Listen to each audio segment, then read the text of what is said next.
En un país dividido por una sangrienta guerra civil, un joven toma el poder. En su lengua nativa es llamado Drácula. No es el vampiro, el conde Drácula, sino una figura histórica, un príncipe rumano. Fue célebre en toda la cristiandad por sus hazañas contra los turcos. Drácula fue un caudillo conocido en toda Europa por su imponente valor y su aterradora crueldad.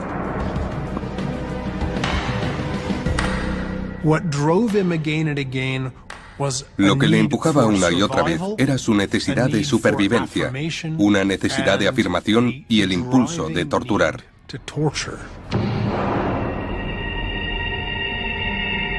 Conocido como el empalador por su método favorito de ejecución, Drácula entró en los libros de historia quemando, hirviendo, destripando y torturando. Pero también dejó un imperecedero legado en ladrillo, argamasa y piedra. Construyó palacios. Fundó la ciudad que se convertiría en capital del país. También levantó uno de los castillos más imponentes de Europa Oriental. Ahora, con lo último en animación por ordenador, el mundo perdido de Drácula volverá a la vida.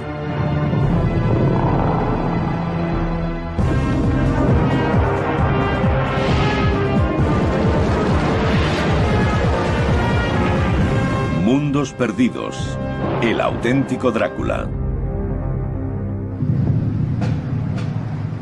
Transilvania, una región en los confines de Europa. Dominada por grandes montañas, está envuelta en misterio y leyendas. La versión romántica del país, los castillos en ruinas, la leyenda del vampiro, nos la hemos tenido que inventar porque no sabemos suficiente sobre la realidad. Hoy Transilvania es una región de Rumanía.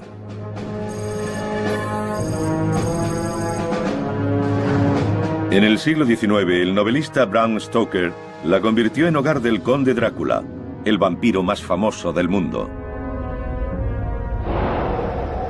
Pero hasta los años 70, pocos lectores sospechaban que había tomado el nombre de un personaje real.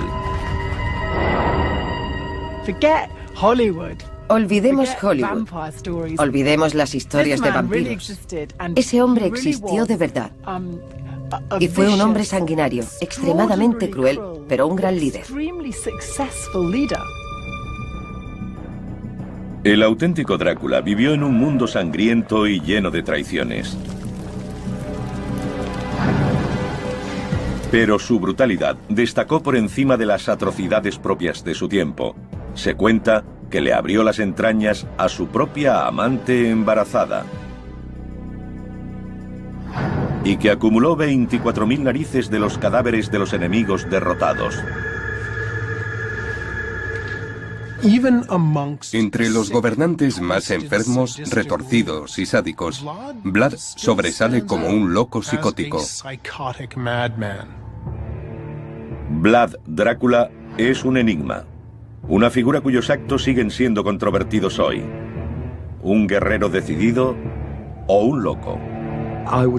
Yo diría que fue un hombre de su tiempo y que cometió aquellos actos para sobrevivir. Ahora nuestro equipo de expertos intentará descubrir un mundo perdido casi por completo. Apenas hay documentos escritos. En comparación con las grandes civilizaciones del mundo antiguo, la arqueología es muy escasa también. No sabemos lo que hay. Usando las pistas del terreno e imágenes animadas, los expertos reconstruirán los palacios, castillos y fortificaciones de Drácula. Volverán a verse como fueron en tiempos del infame empalador. La tecnología moderna nos permite comprender lo que ha quedado de aquella época mejor que en el pasado. Así podemos explorar el interior de los muros y sacar conclusiones sobre la construcción sin necesidad de remover una piedra. La ruta comienza en el lugar de nacimiento de Vlad. una pintoresca ciudad fortificada llamada Sigisoara en el corazón de Transilvania. Los investigadores comienzan obteniendo pistas en una de las casas más antiguas de Sigisoara. En esta casa nació en 1431 el príncipe Vlad, el empalador, Drácula. Pero mucho ha cambiado desde el siglo XV. Probablemente fue un edificio de una sola planta. Lo que tenemos detrás es un añadido del siglo XVII. No está como en la época de Vlad.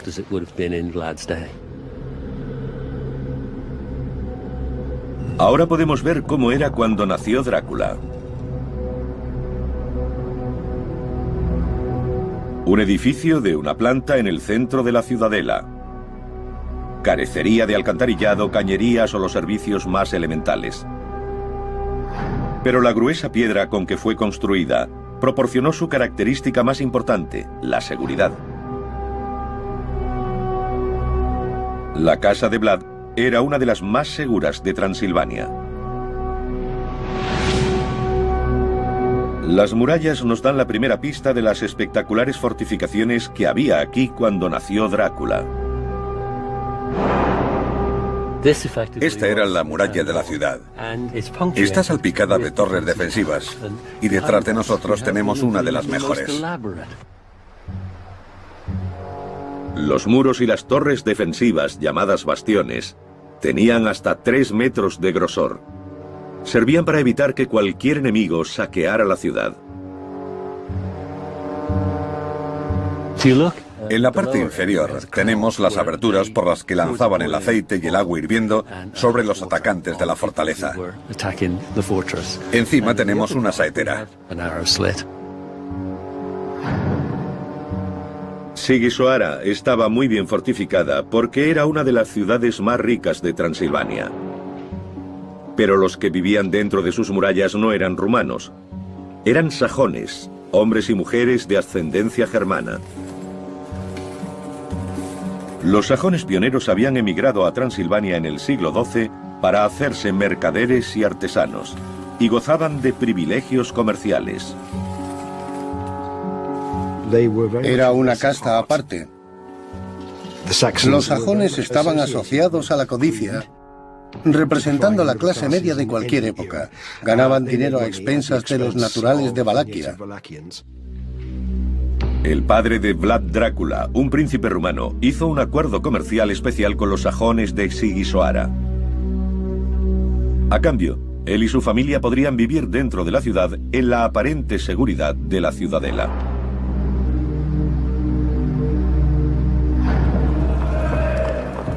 Pero en 1447 el padre de Drácula fue asesinado por un clan rival que tomó el trono de Valaquia, una provincia del sur de Rumanía. Vlad huyó al norte, pero juró regresar. Uno de los lugares donde residió fue el espectacular castillo de Bran. Hoy los turistas llegan al castillo pensando que fue el hogar del conde Drácula, el malvado retratado en la novela de Bram Stoker. El vampiro de ficción vivió aquí hasta que su corazón fue atravesado por una estaca. El lugar fue descrito como el hogar del maligno. El auténtico Drácula llegó aquí hacia 1450. Y bajo el esplendor gótico, los expertos descubren cómo fue el castillo en esa época. Modernizado por la realeza rumana a principios del siglo XX, su interior es muy diferente a cómo fue. Pero usando unos planos poco conocidos del castillo, los expertos reconstruyen cómo debió ser hace 500 años. The tower that you were telling me about, this is actually this one behind us. Exactly, the round tower. But the strategic use of this tower, this was the gunpowder tower, yes? The gunpowder tower, yeah. Yeah. So if we orientate this way, we have the tower behind us here, yeah. And the original entrance to the castle was further over. Con los planos medievales del castillo y vanguardistas técnicas infográficas, es posible retroceder al siglo XV. No es un castillo gótico de cuento de hadas, sino la fortaleza más segura e imponente de la frontera transilvana. Fue un gran logro constructivo. El entorno no es muy propicio para el transporte por tierra, por lo que acarrear los materiales debió ser una ardua tarea, y una vez aquí habría que subirlos. Sin la tecnología con la que contamos hoy, tendrían que construir andamios de madera a medida que avanzaban. Se enfrentaron a un gran reto. Para Vlad Drácula, el castillo de Bran fue la plataforma ideal desde la que lanzar su asalto al poder. Estaba a punto de comenzar el reinado sangriento de Drácula. Para consolidar su dominio, se embarcaría en uno de los mayores programas de construcción de la historia de su país.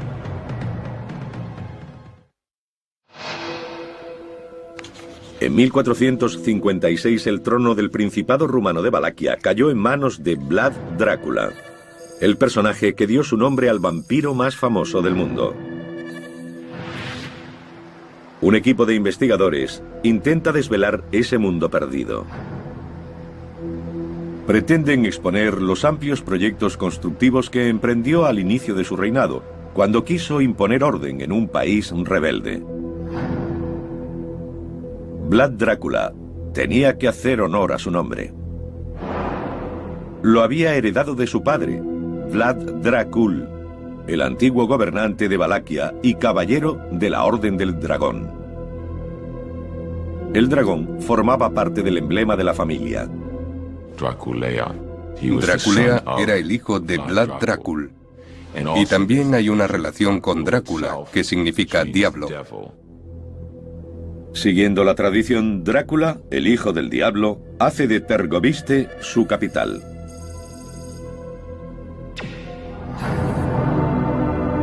Es un lugar de legendario terror. Algunas de las mayores atrocidades de Drácula ocurrieron aquí. Pero cuando llegó, su vida era la que estaba en peligro inminente. No era la capital de su reino, era la capital de asesinatos políticos e intrigas. Esperaba ser asesinado. Temía ser envenenado. Todo lo que comía era probado primero por un fiel catador.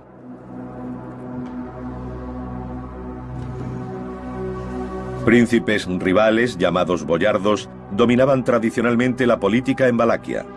Pensar que podían hacer cualquier cosa para deshacerse de él le obligó a defenderse.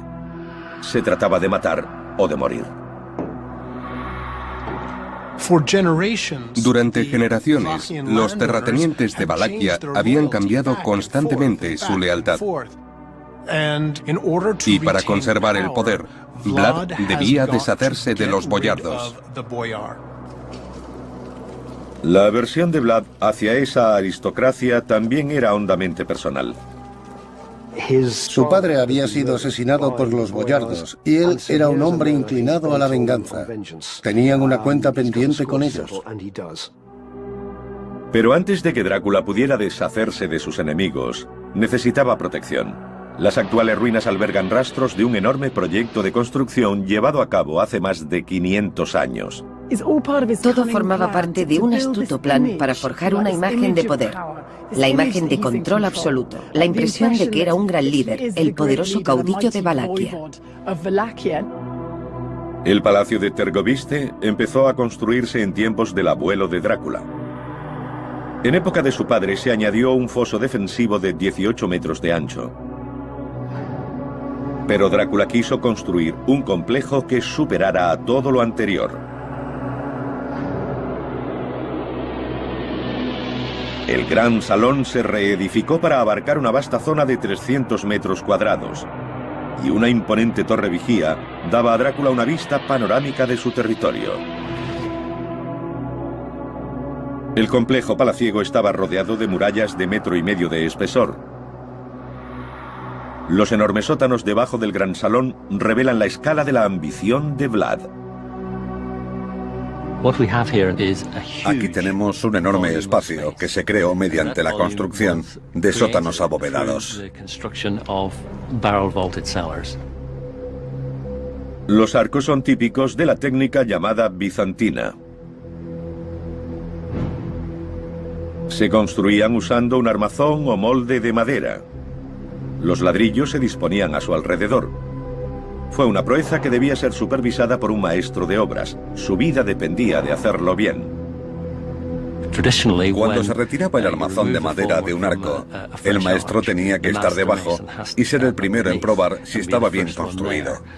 Si la estructura se desmoronaba, caería sobre él. Aunque quedan pocas pistas, algunos siguen creyendo que los sótanos albergaron no solo las provisiones de palacio, sino también algunos oscuros secretos, como las cámaras de tortura de Vlad. Restaurada en el siglo XIX, esta torre fue quizá la característica más sorprendente que Vlad Drácula añadió a Tergoviste. Con una base de piedras y plantas superiores de ladrillo, se alzaba más de 20 metros y proporcionaba una posición dominante.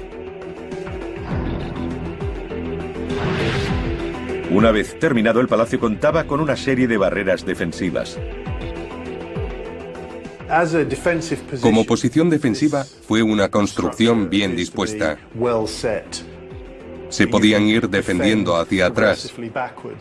Había una serie de obstáculos que superar. Una vez superado el primero, el enemigo se hallaba en el foso y era atacado desde arriba. Cuando se había superado el segundo obstáculo, seguían disparando desde la torre. Podemos imaginar el alto costo en vidas para los atacantes. Con Tergoviste transformada en una sede prácticamente inexpugnable, Drácula empezó a exterminar a sus enemigos boyardos. Demostró una crueldad que se convertiría en legendaria. No hay duda de que la única forma de deshacerse de los boyardos y de consolidar su poder era matándolos a todos. El domingo de resurrección de 1457, Drácula cometió una de sus más infames atrocidades. Tendió una trampa a los boyardos, invitándolos a comer en el gran salón. Vlad les preguntó deliberadamente cuántos señores habían tenido en un periodo de 50 años. Nadie pudo contestarle porque eran muchos. La razón es que habían sido derrocados por la fuerza por los boyardos. Era la respuesta que Vlad quería. Se habían condenado solos. Según la leyenda, hizo empalar a 500 de ellos.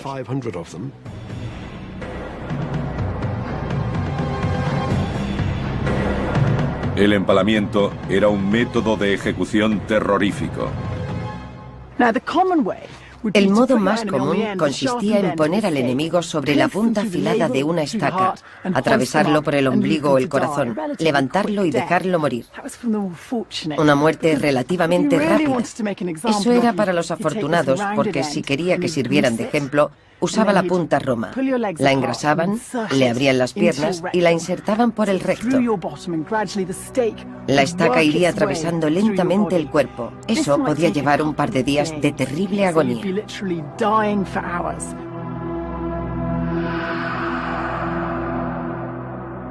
Tergoviste estaba plagado de los cuerpos empalados de muertos y moribundos. Pero Drácula no mató a todos rápidamente. A algunos les tenía reservada una muerte más productiva. Y aquí, en esta inaccesible cima en la frontera de Transilvania, fueron obligados a construir una fortaleza que es el auténtico castillo de Drácula. Un lugar que serviría como refugio de Vlad en una próxima campaña de terror.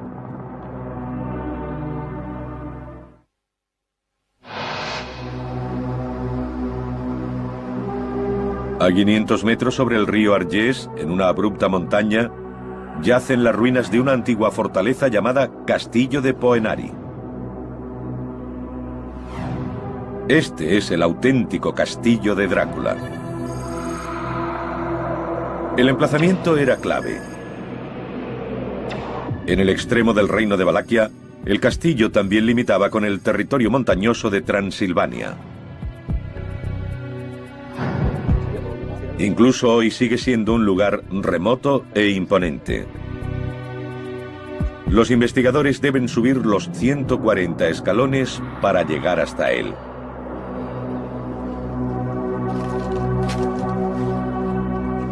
Dentro de estas ruinas hay importantes pistas arqueológicas que les ayudarán a devolver la vida al castillo.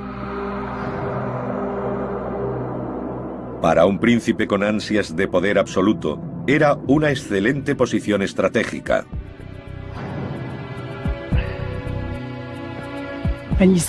Hacia el sur vemos las tierras de Vlad, su Valaquia. Y a 75 kilómetros de esas montañas está Tergoviste, la capital.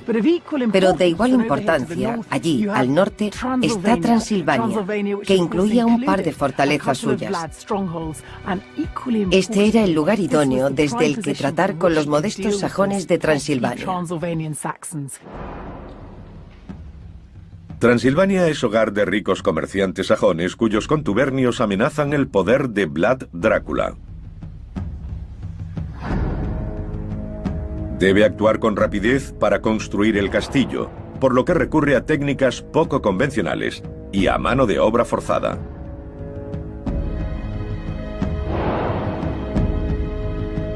La construcción comenzó alrededor de la torre vigía, que databa de la época de su abuelo.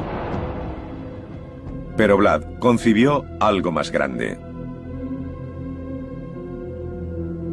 Una fortaleza que no solo ocupara la cima del Poenari, sino que la ampliara.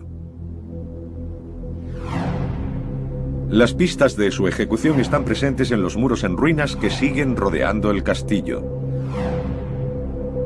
Le dan su extraño aspecto de 2 tonos, con ladrillo rojo encima de una base de piedra gris. Es una estructura poco habitual por la combinación de la piedra y el ladrillo. Esperaba verlo todo hecho de piedra. Quizá fue más fácil construirlo en ladrillo. Debió ser mucho más rápido. Aunque están en la estrecha cima de una montaña, estos muros tienen 3 metros de grosor.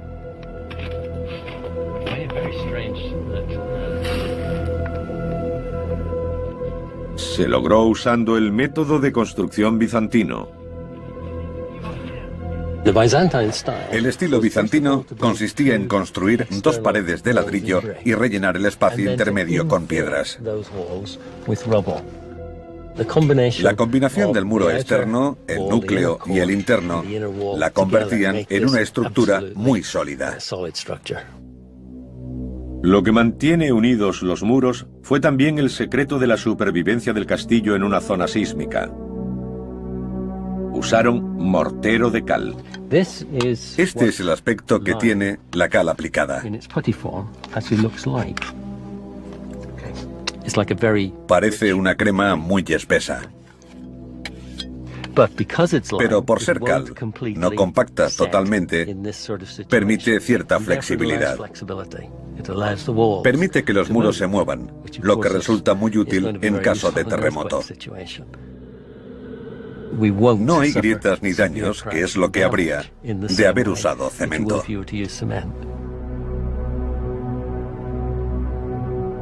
Aunque afectados por numerosos y violentos terremotos, aún se conservan muchos de los muros del castillo de Drácula.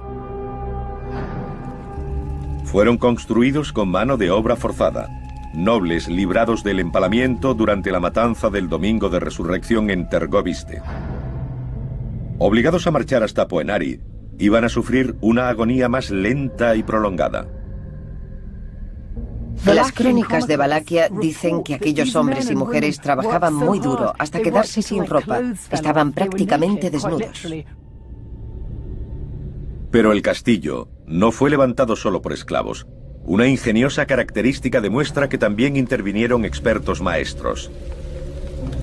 Los tejados del castillo recogen el agua de lluvia en una cisterna. Está hecho de piedra, con lo que se llama barbilla. Consiste en cortar los ángulos de la piedra para que la siguiente encaje exactamente contra esta. Lo que demuestra que quien fuera la persona encargada de los aspectos técnicos de la obra conocía perfectamente el proceso de construcción en piedra. Supo lo que había que hacer para recoger agua de lluvia para un castillo de su tamaño y calidad.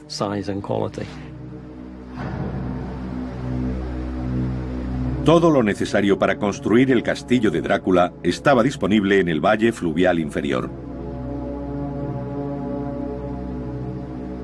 Había arena para el mortero, gravilla y piedras pequeñas para el relleno del muro bizantino.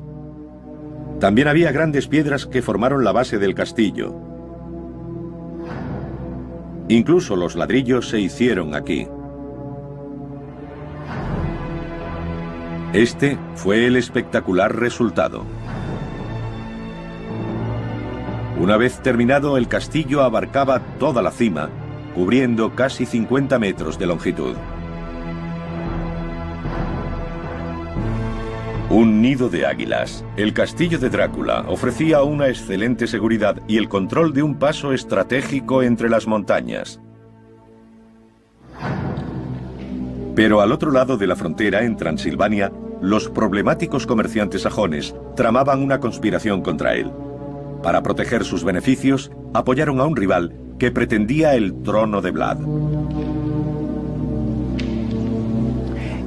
Este castillo proporcionó a Vlad la baza esencial para tratar con los sajones de Transilvania. Él les hizo darse cuenta de que para usar sus rutas comerciales, ante todo, tendrían que hacer lo que él decía. Se avecinaba un gran enfrentamiento. Vlad Drácula necesitaría todo su ingenio para superar las defensas de una de las ciudades mejor fortificadas de Europa. Exigiría una terrible venganza.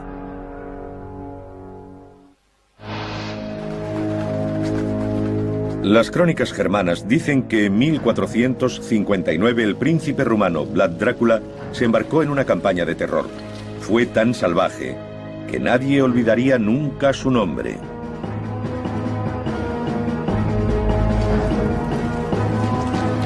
Reuniendo a sus tropas en el castillo de Bran, entró en Transilvania. Los comerciantes sajones planeaban derrocarlo. Él pretendía castigarlos. Su base estaba en Brasov. Ocultas dentro de la ciudad moderna están las fortificaciones de lo que fue la ciudad más rica y mejor defendida de la Transilvania medieval. Los sajones se unieron a los enemigos de Vlad. Eran poco fiables y extranjeros. En su opinión, obraba injusticia.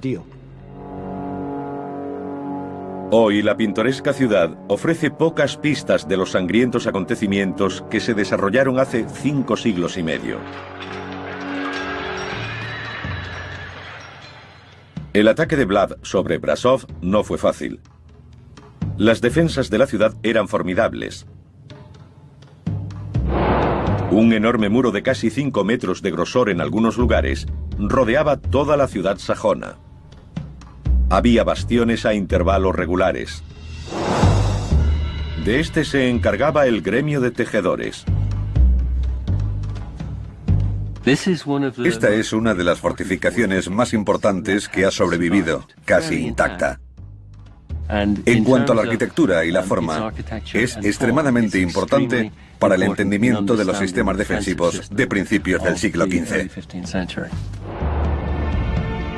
Se construyó una galería de madera de varios niveles contra el interior del muro. Aquí vemos un trabajo en roble de altísima calidad. Ahora todo está cubierto de nieve, pero debajo hay tejados de madera. Los muros externos disponen de aspilleras horizontales y saeteras. Más tarde serían usadas para cañones y mosquetes. Los sajones creían que estaban a salvo dentro de sus imponentes fortificaciones, pero subestimaron la astucia de Drácula. Vlad había crecido en una ciudad sajona. Conocía sus métodos de combate. Sabía que un asalto frontal estaba condenado al fracaso. Tomó Brasov por sorpresa, atacando de noche y saqueando los alrededores antes de que sus habitantes pudieran refugiarse tras sus murallas. Todos los apresados murieron empalados en las colinas circundantes. Según relatos sajones de la época, perecieron a millares. Las ejecuciones se hicieron en la colina de la Horca, que está detrás de esta montaña. El ataque a Brasov inspiró la más infame de todas las imágenes de Vlad, el bosque de los empalados. Representa al príncipe comiendo entre cadáveres. Algunos sugieren que esta imagen es la primera en relacionar a Vlad Drácula con el vampirismo. El empalamiento es un proceso lento. No se puede hacer rápidamente, sobre todo en gran número. Quizá comiera mientras contemplaba la escena, pero no bebió su sangre ni comió su carne. Vlad no era caníbal. Creadas por sajones, el propósito de estas imágenes es claro: asociar para siempre el nombre de Drácula con el mal. Los propios grabados son propaganda, son una versión primitiva de nuestros vídeos. La gente quería verlos y pagaba un buen dinero por ello. Con Brasov sometida, Vlad centró su atención en el Imperio Otomano. Superpotencia musulmana de la época, sus vastas fronteras llegaban al territorio de Vlad. El Imperio Turco Otomano seguía mirando a Occidente, a Europa, como el siguiente lugar a conquistar. Y salvo unas cuantas tribus de las montañas, como las de Valaquia, no había nada que los detuviera. Pero Vlad Drácula estaba decidido a resistir. Comenzó a concentrar sus esfuerzos constructivos en el sur de su reino. Allí levantó un imponente palacio de ladrillo y piedra. 500 siglos lo habían condenado al olvido, hasta ahora. Oculto bajo las calles de Bucarest está el mundo secreto de esta gran residencia. Estos antiguos muros esconden pruebas de glorias pasadas que pocos saben que existieron. Siempre pensamos en Vlad defendiéndose y atacando, pero no olvidemos que fue un hombre con un gran olfato comercial, y esta era una importante ruta económica. Vlad sabía que los turcos podían amenazar en cualquier momento estas rutas comerciales. Construyó el palacio rápidamente, con los mejores especialistas disponibles. Recurrió a canteros de Transilvania y a unos 1000 trabajadores para asegurarse de que se hiciera tan rápido como fuera posible. Las excavaciones en estos túneles revelan una construcción de diseño compacto, nacido de una urgente necesidad. Era una fortaleza funcional, en lugar de un palacio exótico. Gobernantes posteriores lo reconstruirían y ampliarían, pero ocultas en los cimientos quedan pistas de su historia.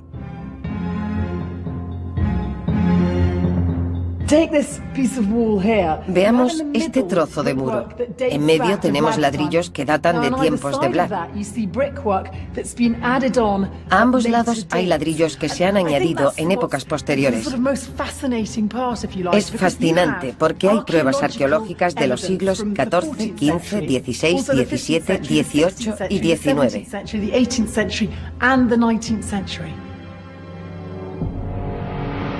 Ahora, con las imágenes animadas basadas en el detectivesco trabajo arqueológico, se puede volver a ver el palacio original de Drácula. Fue una imponente fortaleza y habría servido como un baluarte esencial para la frontera meridional de Vlad. Drácula imponía su voluntad con mano de hierro sobre Valaquia, pero su mayor enemigo, el Imperio Otomano, esperaba en la frontera. El sanguinario tirano necesitaba transformarse en el heroico defensor de la Europa cristiana. Y se pondrían a prueba las fortificaciones que había construido.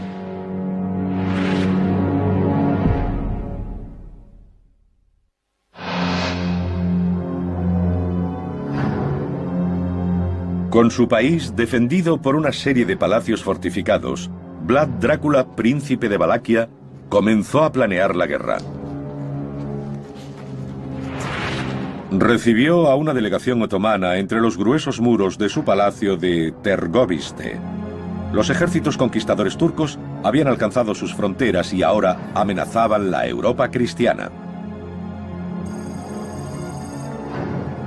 Según la leyenda, exigieron a Vlad pagar un tributo, pero él se negó, alegando que el enviado lo había insultado.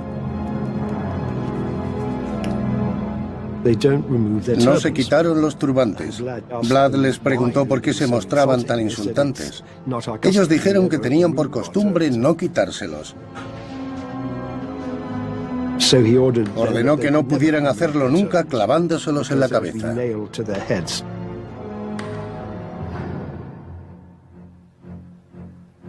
En el invierno de 1461, Drácula y los turcos estaban en guerra. Con inesperada rapidez y valentía, Drácula lideró a sus soldados en una brillante campaña en territorio enemigo. Todo el que se interpuso en su camino cayó ante su espada. Un noble como Vlad no podía quedarse atrás en combate. Tenía que ser físicamente valiente. De otra forma no era nadie. Vlad regresó a la seguridad de las fortificaciones de Tergoviste. En 1462 escribió a los reinos vecinos pidiendo ayuda a sus colegas cristianos. Con un despacho envió una demostración de su proeza militar. 23.884 narices cortadas de las caras de sus enemigos. El sultán turco Mehmed, también fiero general, se dispuso a encontrarse con él en combate. Su ejército triplicaba en número al de Vlad. Aunque Tergoviste tenía formidables defensas, Vlad sabía que el palacio no podría soportar un asedio prolongado.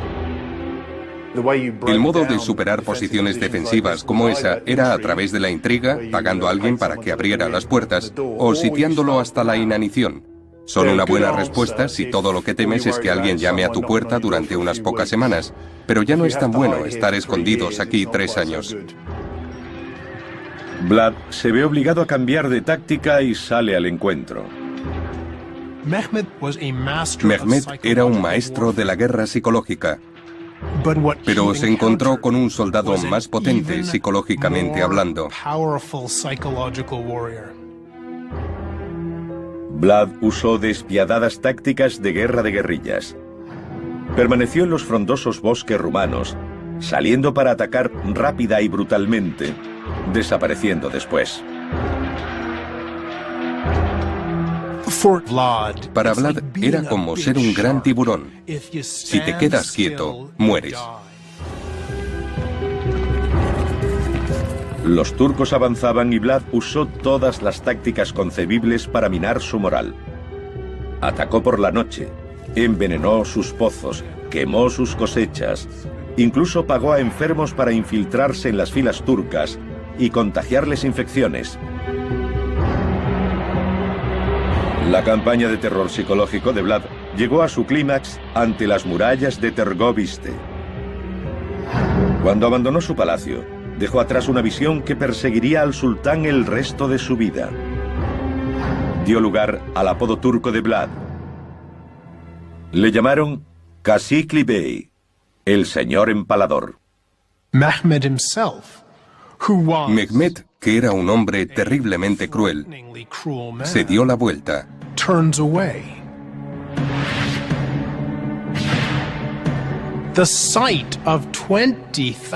La visión de 20.000 cadáveres con los intestinos resbalando por los postes fue suficiente para que un experimentado soldado como Mehmed II saliera corriendo de allí.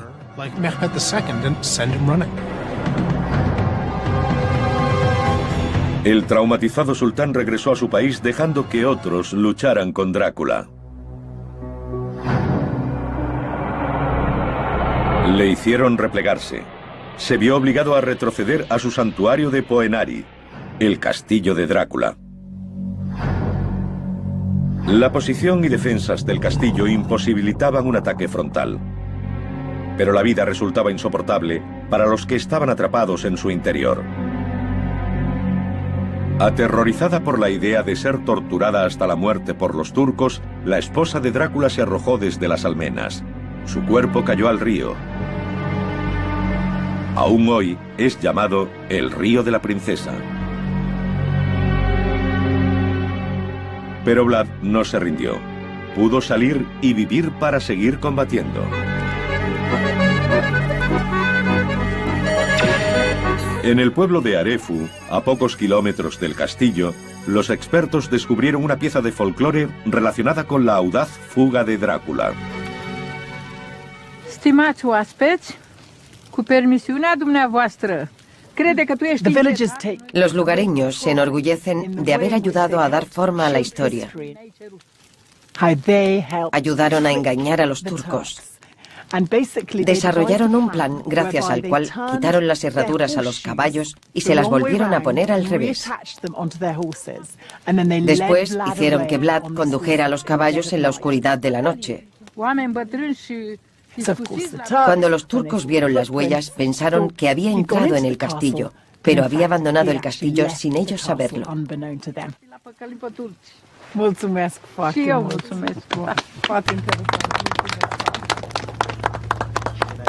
Drácula huyó a Transilvania, al exilio. 10 años después, regresó y reclamó su trono.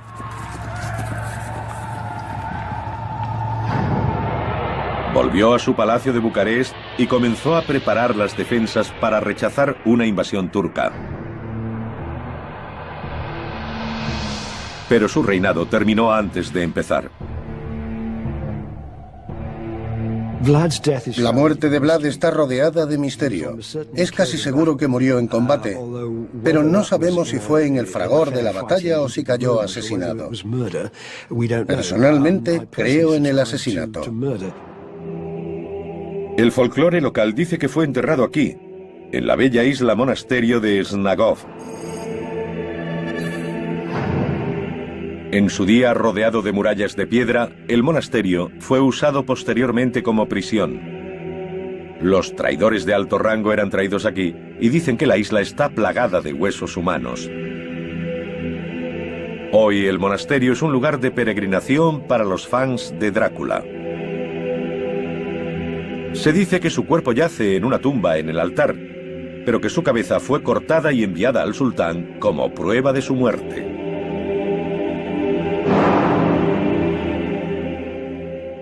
La tradición y el deseo sitúan a Vlad en esta tumba del monasterio de Snagov, pero la tumba está vacía. No hay nada dentro. Excavaciones previas no encontraron pruebas de que el cuerpo de Vlad estuviera enterrado en Snagov. Su última morada es un misterio.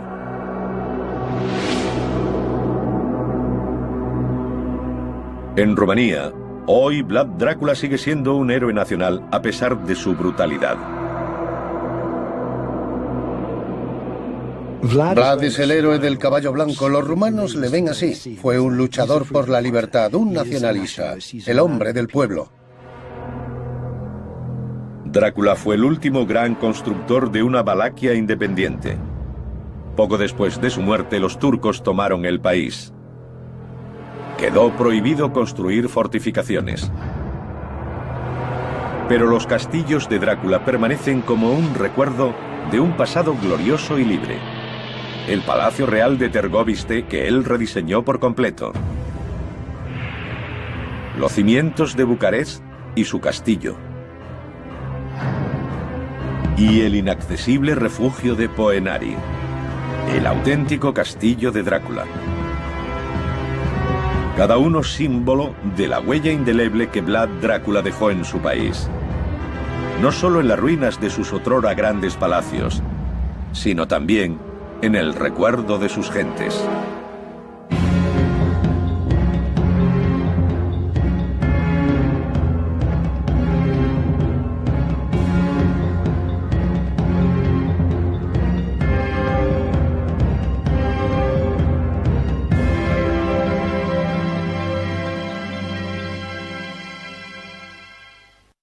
Sabía que el palacio no podría soportar un asedio prolongado. El modo de superar posiciones defensivas como esa era a través de la intriga, pagando a alguien para que abriera las puertas, o sitiándolo hasta la inanición. Son una buena respuesta si todo lo que temes es que alguien llame a tu puerta durante unas pocas semanas, pero ya no es tan bueno estar escondidos aquí 3 años. Vlad se ve obligado a cambiar de táctica y sale al encuentro. Mehmed era un maestro de la guerra psicológica, pero se encontró con un soldado más potente psicológicamente hablando. Vlad usó despiadadas tácticas de guerra de guerrillas. Permaneció en los frondosos bosques rumanos, saliendo para atacar rápida y brutalmente, desapareciendo después. Para Vlad era como ser un gran tiburón. Si te quedas quieto, mueres.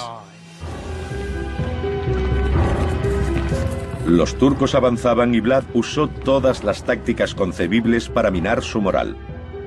Atacó por la noche, envenenó sus pozos, quemó sus cosechas, incluso pagó a enfermos para infiltrarse en las filas turcas y contagiarles infecciones. La campaña de terror psicológico de Vlad llegó a su clímax ante las murallas de Tergoviste. Cuando abandonó su palacio, dejó atrás una visión que perseguiría al sultán el resto de su vida. Dio lugar al apodo turco de Vlad. Le llamaron Kasikli Bey, el señor empalador. Mehmed, que era un hombre terriblemente cruel, se dio la vuelta.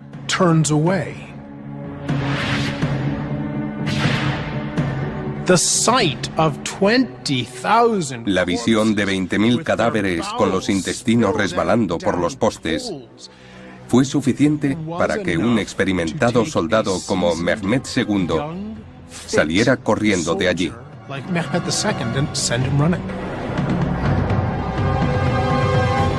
El traumatizado sultán regresó a su país dejando que otros lucharan con Drácula. Le hicieron replegarse. Se vio obligado a retroceder a su santuario de Poenari, el castillo de Drácula.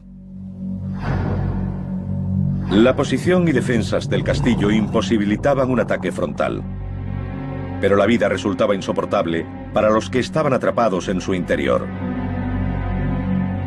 Aterrorizada por la idea de ser torturada hasta la muerte por los turcos, la esposa alrededor de la torre vigía, que databa de la época de su abuelo. Pero Vlad concibió algo más grande. Una fortaleza que no solo ocupara la cima del Poenari, sino que la ampliara. Las pistas de su ejecución están presentes en los muros en ruinas que siguen rodeando el castillo. Le dan su extraño aspecto de 2 tonos, con ladrillo rojo encima de una base de piedra gris. Es una estructura poco habitual por la combinación de la piedra y el ladrillo.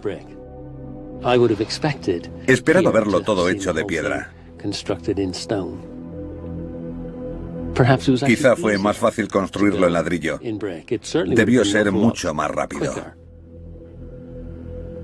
Aunque están en la estrecha cima de una montaña, estos muros tienen 3 metros de grosor.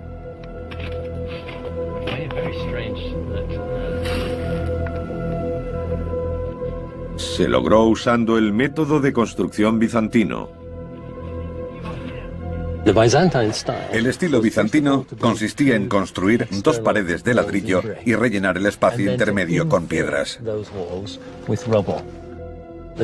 La combinación del muro externo, el núcleo y el interno la convertían en una estructura muy sólida. Lo que mantiene unidos los muros fue también el secreto de la supervivencia del castillo en una zona sísmica. Usaron mortero de cal. Este es el aspecto que tiene la cal aplicada. Parece una crema muy espesa. Pero por ser cal, no compacta totalmente, permite cierta flexibilidad. Permite que los muros se muevan, lo que resulta muy útil en caso de terremoto. No hay grietas ni daños, que es lo que habría de haber usado cemento.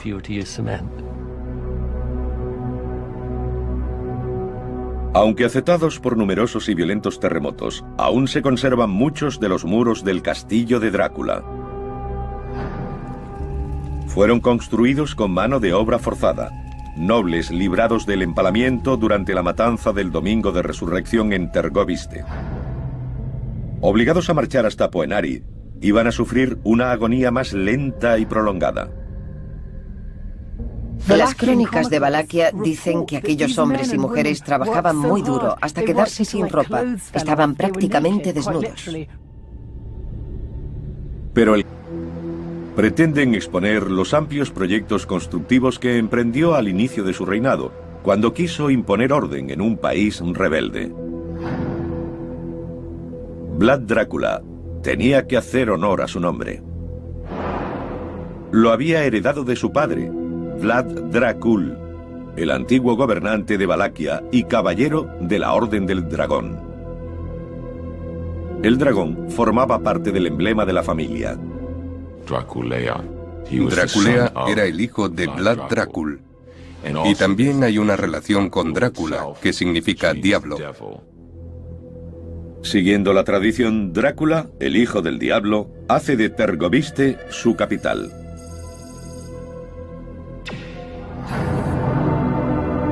Es un lugar de legendario terror. Algunas de las mayores atrocidades de Drácula ocurrieron aquí. Pero cuando llegó, su vida era la que estaba en peligro inminente. No era la capital de su reino, era la capital de asesinatos políticos e intrigas. Esperaba ser asesinado. Temía ser envenenado. Todo lo que comía era probado primero por un fiel catador.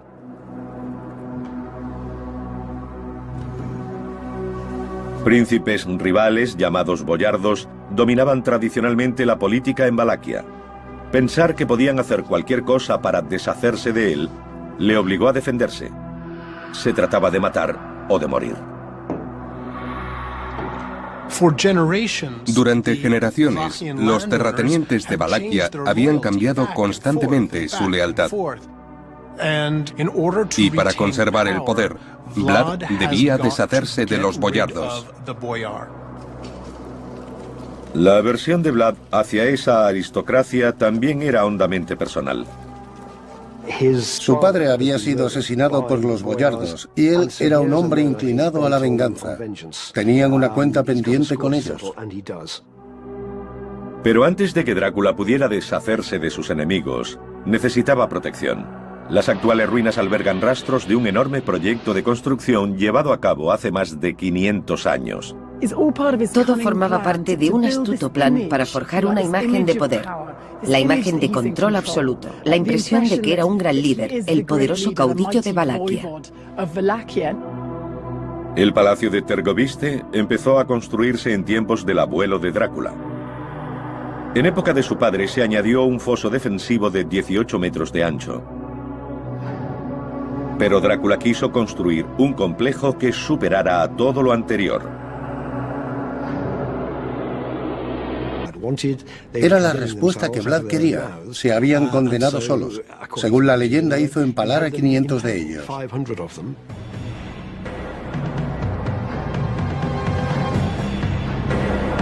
El empalamiento era un método de ejecución terrorífico. El modo más común consistía en poner al enemigo sobre la punta afilada de una estaca, atravesarlo por el ombligo o el corazón, levantarlo y dejarlo morir. Una muerte relativamente rápida.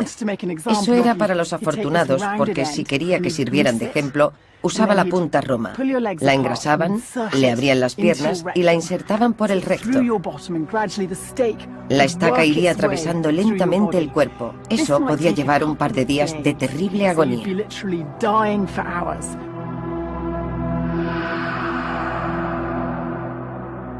Tergoviste estaba plagado de los cuerpos empalados de muertos y moribundos. Pero Drácula no mató a todos rápidamente. A algunos les tenía reservada una muerte más productiva. Y aquí, en esta inaccesible cima en la frontera de Transilvania, fueron obligados a construir una fortaleza que es el auténtico castillo de Drácula.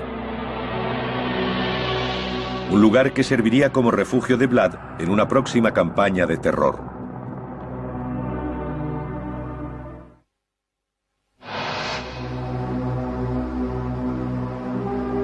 A 500 metros sobre el río Argés, en una abrupta montaña, yacen las ruinas de una antigua fortaleza llamada Castillo de Poenari. Este es el auténtico castillo de Drácula. El emplazamiento era clave. En el extremo del reino de Valaquia, el castillo también limitaba con el territorio montañoso de Transilvania. Incluso hoy sigue siendo un lugar remoto e imponente. Los investigadores deben subir los 140 escalones para llegar hasta él.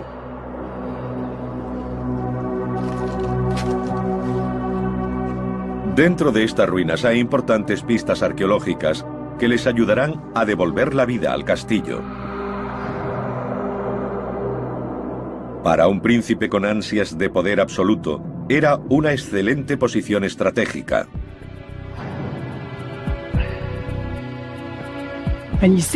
Hacia el sur vemos las tierras de Vlad, su Valaquia. Y a 75 kilómetros de esas montañas está Tergoviste, la capital. Pero de igual importancia, allí, al norte, está Transilvania, que incluye... Periodo de 50 años. Nadie pudo contestarle porque eran muchos. La razón es que habían sido derrocados por la fuerza, por los boyardos. Era la respuesta que Vlad quería. Se habían condenado solos. Según la leyenda, hizo empalar a 500 de ellos.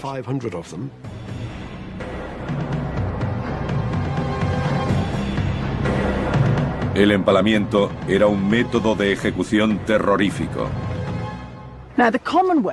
El modo más común consistía en poner al enemigo sobre la punta afilada de una estaca, atravesarlo por el ombligo o el corazón, levantarlo y dejarlo morir. Una muerte relativamente rápida. Eso era para los afortunados, porque si quería que sirvieran de ejemplo, usaba la punta roma. La engrasaban, le abrían las piernas y la insertaban por el recto. La estaca iría atravesando lentamente el cuerpo. Eso podía llevar un par de días de terrible agonía.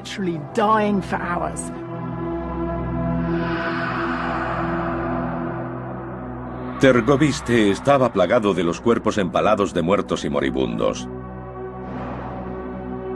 Pero Drácula no mató a todos rápidamente. A algunos les tenía reservada una muerte más productiva. Y aquí, en esta inaccesible cima en la frontera de Transilvania, fueron obligados a construir una fortaleza que es el auténtico castillo de Drácula. Un lugar que serviría como refugio de Vlad en una próxima campaña de terror.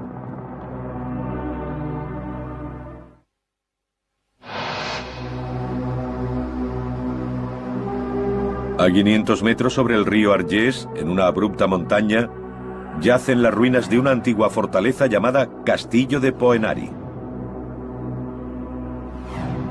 Este es el auténtico castillo de Drácula.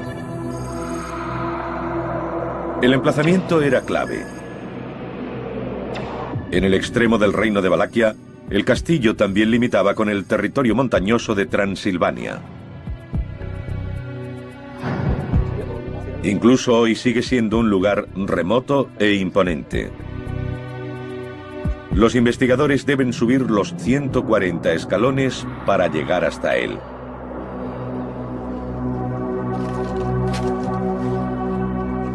Dentro de estas ruinas hay importantes pistas arqueológicas que les ayudarán a devolver la vida al castillo. Para un príncipe con ansias de poder absoluto, era una excelente posición estratégica.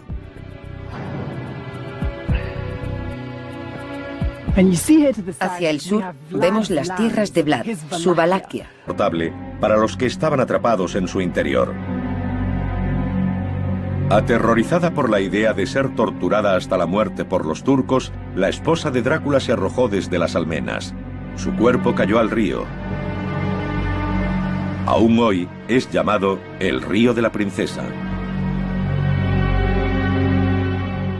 Pero Vlad no se rindió. Pudo salir y vivir para seguir combatiendo. En el pueblo de Arefu, a pocos kilómetros del castillo, los expertos descubrieron una pieza de folclore relacionada con la audaz fuga de Drácula. Stimați oaspeți, cu permisiunea dumneavoastră, crede că tu ești... Los lugareños se enorgullecen de haber ayudado a dar forma a la historia. Ayudaron a engañar a los turcos. Desarrollaron un plan gracias al cual quitaron las herraduras a los caballos y se las volvieron a poner al revés.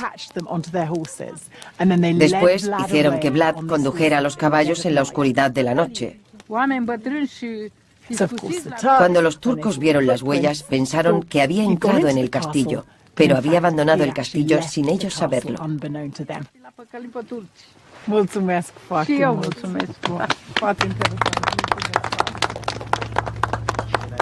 Drácula huyó a Transilvania, al exilio. 10 años después, regresó y reclamó su trono.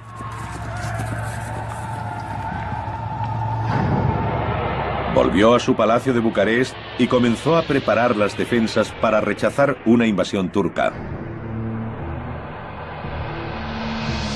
Pero su reinado terminó antes de empezar.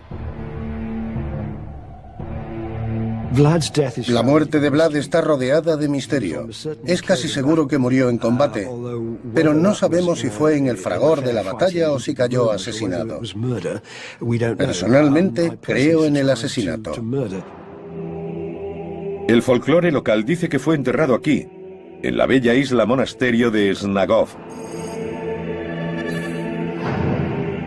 En su día rodeado de murallas de piedra, el monasterio fue usado posteriormente como prisión. Los traidores de alto rango eran traídos aquí y dicen que la isla está plagada de huesos humanos. Hoy el monasterio es un lugar de peregrinación para los fans de Drácula.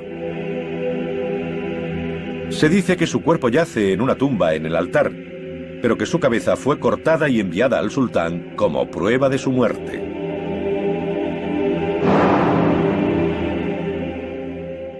La tradición y el deseo... Situado en una ciudad sajona.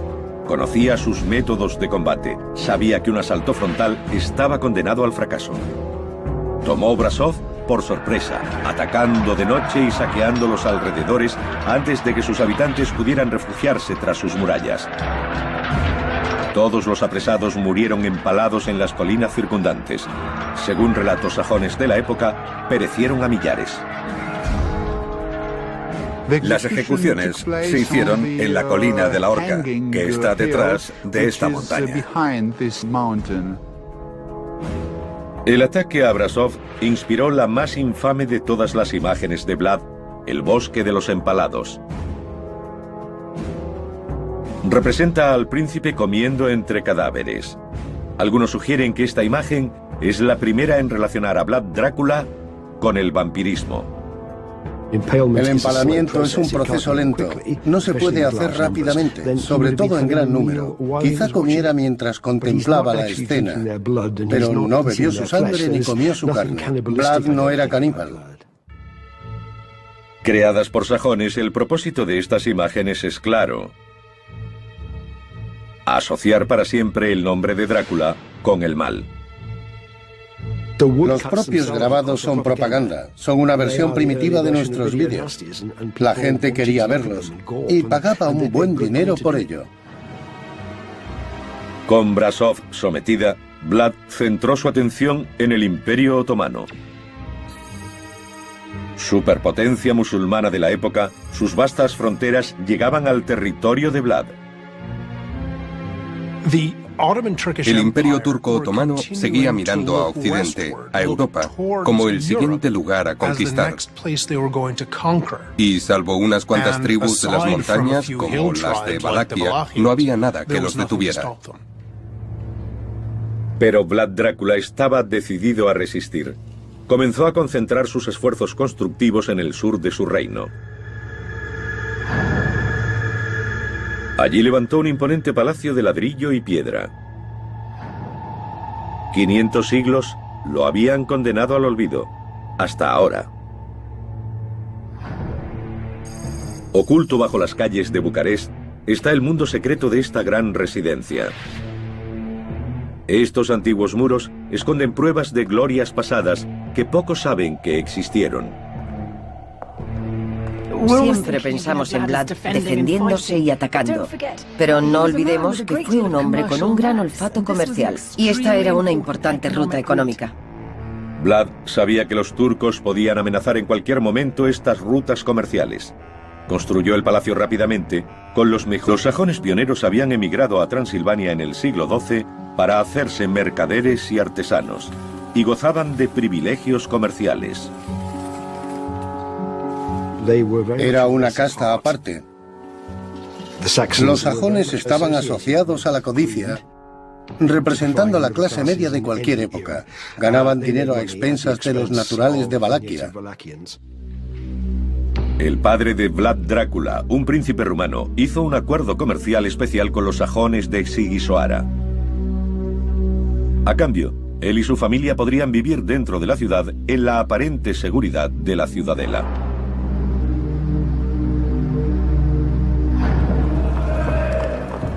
Pero en 1447 el padre de Drácula fue asesinado por un clan rival que tomó el trono de Valaquia, una provincia del sur de Rumanía. Vlad huyó al norte, pero juró regresar. Uno de los lugares donde residió fue el espectacular castillo de Bran. Hoy los turistas llegan al castillo pensando que fue el hogar del conde Drácula, el malvado retratado en la novela de Bram Stoker. El vampiro de ficción vivió aquí hasta que su corazón fue atravesado por una estaca. El lugar fue descrito como el hogar del maligno. El auténtico Drácula llegó aquí hacia 1450, y bajo el esplendor gótico, los expertos descubren cómo fue el castillo en esa época. Modernizado por la realeza rumana a principios del siglo XX, su interior es muy diferente a como fue. Pero usando unos planos poco conocidos del castillo, los expertos reconstruyen cómo debió ser hace 500 años. The tower that you were telling me about, this one, this is actually this one behind us. Exactly, the round tower. But the strategic use of this tower, this was the gunpowder tower. Yeah. The gunpowder tower, yeah. Yeah. So if we orientate this way, we have the tower behind us here. Yeah. And the original entrance to the castle was further over. Con los planos medievales del castillo y vanguardistas técnicas infográficas, es posible retroceder al siglo XV. No es un castillo gótico de cuento de hadas, sino la fortaleza más segura e imponente de la frontera transilvana. Fue un gran logro constructivo. El entorno no es muy propicio para el transporte por tierra. Príncipes rivales, llamados boyardos, dominaban tradicionalmente la política en Valaquia. Pensar que podían hacer cualquier cosa para deshacerse de él le obligó a defenderse. Se trataba de matar o de morir. Durante generaciones, los terratenientes de Valaquia habían cambiado constantemente su lealtad. Y para conservar el poder, Vlad debía deshacerse de los boyardos. La aversión de Vlad hacia esa aristocracia también era hondamente personal. Su padre había sido asesinado por los boyardos y él era un hombre inclinado a la venganza. Tenían una cuenta pendiente con ellos. Pero antes de que Drácula pudiera deshacerse de sus enemigos, necesitaba protección. Las actuales ruinas albergan rastros de un enorme proyecto de construcción llevado a cabo hace más de 500 años. Todo formaba parte de un astuto plan para forjar una imagen de poder, la imagen de control absoluto, la impresión de que era un gran líder, el poderoso caudillo de Valaquia. El palacio de Tergoviste empezó a construirse en tiempos del abuelo de Drácula. En época de su padre se añadió un foso defensivo de 18 metros de ancho. Pero Drácula quiso construir un complejo que superara a todo lo anterior. El gran salón se reedificó para abarcar una vasta zona de 300 metros cuadrados, y una imponente torre vigía daba a Drácula una vista panorámica de su territorio. El complejo palaciego estaba rodeado de murallas de 1,5 metros de espesor. Los enormes sótanos debajo del gran salón revelan la escala de la ambición de Vlad. Aquí tenemos un enorme espacio que se creó mediante la construcción de sótanos abovedados. Los arcos son típicos de la técnica llamada bizantina. Se construían usando un armazón o molde de madera. Los ladrillos se disponían a su alrededor. Fue una proeza que debía ser supervisada por un maestro de obras. Su vida dependía de hacerlo bien. Cuando se retiraba el armazón de madera de un arco, el maestro tenía que estar debajo y ser el primero en probar si estaba bien construido. Si la estructura se desmoronaba, caería sobre él. Aunque quedan pocas pistas, algunos siguen creyendo que los sótanos albergaron no solo las provisiones de palacio, sino también algunos oscuros secretos. Pero por ser cal, no compacta totalmente, permite cierta flexibilidad. Permite que los muros se muevan, lo que resulta muy útil en caso de terremoto. No hay grietas ni daños, que es lo que habría de haber usado cemento.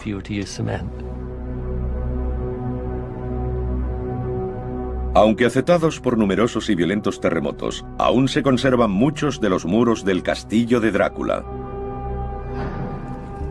Fueron construidos con mano de obra forzada, nobles librados del empalamiento durante la matanza del Domingo de Resurrección en Tergoviste. Obligados a marchar hasta Poenari, iban a sufrir una agonía más lenta y prolongada. Las crónicas de Valaquia dicen que aquellos hombres y mujeres trabajaban muy duro hasta quedarse sin ropa. Estaban prácticamente desnudos. Pero el castillo no fue levantado solo por esclavos. Una ingeniosa característica demuestra que también intervinieron expertos maestros. Los tejados del castillo recogen el agua de lluvia en una cisterna. Está hecho de piedra, con lo que se llama barbilla. Consiste en cortar los ángulos de la piedra para que la siguiente encaje exactamente contra esta. Lo que demuestra que quien fuera la persona encargada de los aspectos técnicos de la obra conocía perfectamente el proceso de construcción en piedra. Supo lo que había que hacer para recoger agua de lluvia para un castillo de su tamaño y calidad.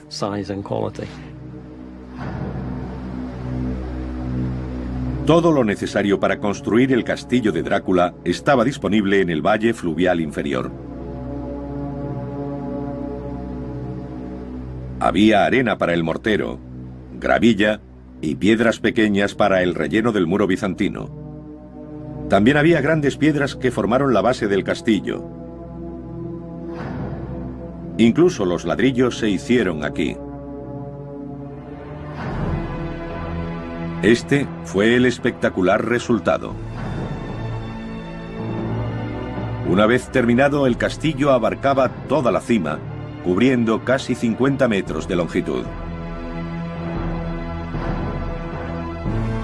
Un nido de águilas. El castillo de Drácula ofrecía una excelente seguridad y el control de un paso estratégico entre las montañas. Pero al otro lado de la frontera, en Transilvania, los problemáticos comerciantes sajones tramaban una conspiración contra él. Para proteger sus beneficios, apoyaron a un rival